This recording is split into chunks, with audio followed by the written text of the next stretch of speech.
What's happening, my beautiful people? My name is Dirty Mike, and today we've got the full upgraded cheap hybrid squad builder. What? I got all that out there real easy peasy greasy. And there's not many cheap versions of upgraded players. So I wanted to put this squad to the test. We're getting into Division 1. If you want more of this type of content, drop a thumbs up, and it's the old school today.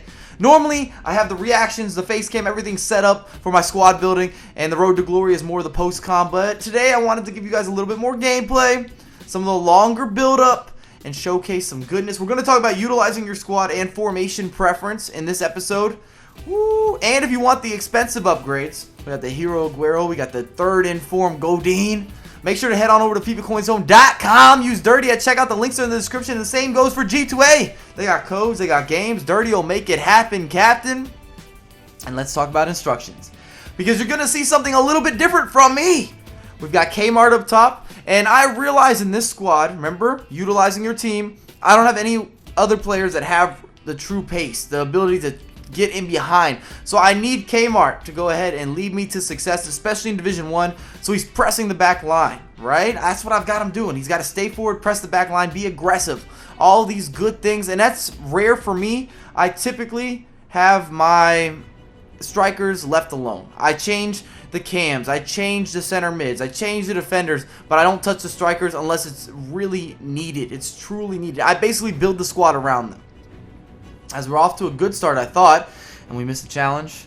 And when you miss a challenge or EA doesn't reward you properly, yeah, it's going to be that time of the day where you concede. This is when you went to reheat some food from last night, and it didn't turn out well. The microwave tore it up, but we do get a good bounce, and Kabai finishes it. We get the equalizer. And when you're utilizing a squad, as you can see, our build-up's starting to come through. We're starting to look fresh to death. I did not know he was going to miss that challenge, and it threw off my timing. But with this squad, we're lacking in a lot of pace. So I knew I had to go with a defensive formation. And the 4-2-3-1 is one of the top formations in this year's installment. A lot of people would say it's the best formation in FIFA 16. That is debatable. That's subjective. I have more fun maybe in the 4-1-2-1-2 in FUT, but it's still in my top 2 or 3 formations. I've made a video on that. As we go up 2-1, another favorable bounce, right? But Conte picks it up. And he's like, I got you, Mike. We're going to make this happen together. We've been having an awesome season at Leicester City. A stellar year. And can they win the Premiership? Really, can they win the Premiership? I realize they're at the top, and everybody's still sort of doubting them. As we get a nice little ball roll, feed it to the inside. Opens up his body. Conte off the post. It feels like I should be saying picante. We got the sauce. And we didn't get the follow either. But I could feel the momentum shift once I got the equalizer, which is always going to be a good look. We're taking our space and got some good fortune there. I actually went for a finesse shot. It kind of got deflected, fell right into Conte's path, and that pretty much closed out the game. A couple little skill moves. We should have had a fourth, but hey, the post is our friend. You know, we're posting and boasting. Don't know if that rhymes properly, but we got a 3-1 victory in the first match, so that's not bad. Now with this squad, let's look at the goalkeeper and defense. That's where I want to start. You're not going to be impressed when you look at it on paper and when you're playing with it. You cannot rush the game. You cannot be an aggressive defending team, and I know this. It's not a surprise to me. Look at it. Look at it. Kmart, what you got? No, not your weak foot. Oh, Petr Cech. Petr Cech, you never had a chance. Oh my goodness, you know it's the real deal, and I want to showcase that L2R2 dribble. Bought me a little bit of additional time. I came out of there. I was boxing and foxing. I found the back of the net. Hey, and we take it off of him. And look at this freeze frame. Something a little bit different. And if you like this, let me know in the comments. Composure is key. So when I win the ball in this area, first thing I do, I glance at that radar, and I can find my outlet. And it's something to make a good habit of doing, and it allows you to make counterattacks. And those big switches also gives you a half second to think about where you want to pass it. So you can lay it off first time. You can find the inside man. You can hit that through ball. We really should have had a goal there. Really should have had a goal. Petr Cech.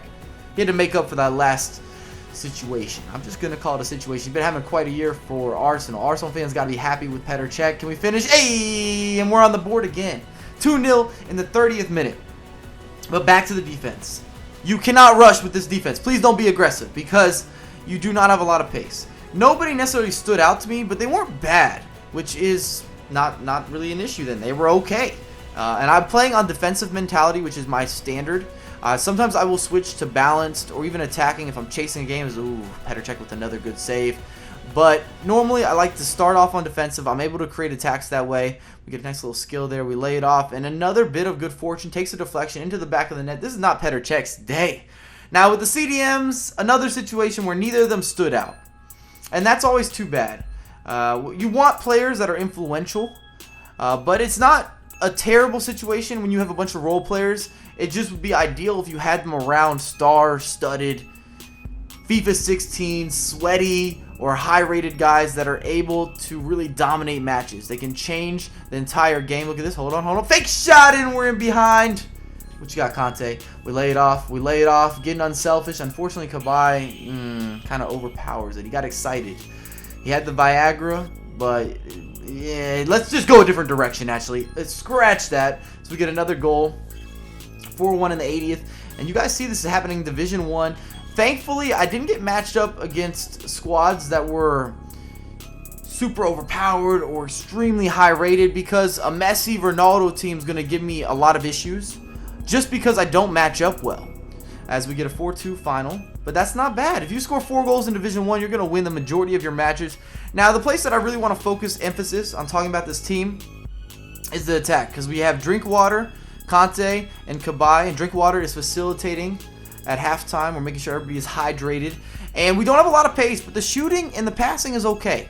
I know their stats don't necessarily jump off the page in either of those areas for most of those guys. But it's not bad, and Conte's relatively quick. I wish his first touch was a little cleaner, but he does a lot of good things in that central area of the midfield, so we get a good penalty from Cabaye. That's how you start a game. Match number 3, and oh, this is just poor defending. I don't even want to talk about it. I was sure he was going to do a skill move at some point. I never caught the rhythm of defense. And people ask me about defending quite often. Playing percentages and then being able to set the rhythm or dictate where he's going to go and when he's going to do it. Oh, that's a great step. And that was just because we covered options there. And Kmart with the finish, automatic. I think this could be the most influential upgraded card we've seen thus far. Even with all the high-rated players, he is on his stuff. And we're going to win the Division 1 title, just to prove to you guys this is Division 1. So we went 3-0. And Kmart's definitely going to be your MVP. A lot of the attack is played through him. But I wasn't mad at Cabaye, Drinkwater, and Conte, but you must be patient. This entire squad includes a high level of patience and composure. If you don't have either of those, you're going to get killed. You have to be able to play from within yourself, because you have a lot of good players, but you don't have many great players. I would say Kmart is great. Conte and Cabaye are above the good level for me, and then the rest is kind of averagey.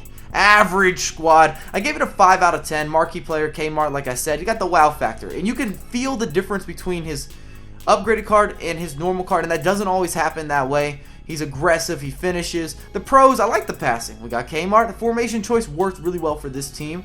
I felt confident. And you're missing some creativity. You don't have the skill moves. Nah, you don't have the skills to pay the bills. And the overall squad is kind of slow. If you're someone who relies on a counterattack, this might not be the team for you. But if you enjoyed the content, drop a thumbs up, subscribe if you're new, and I have a lot more coming for you ASAP.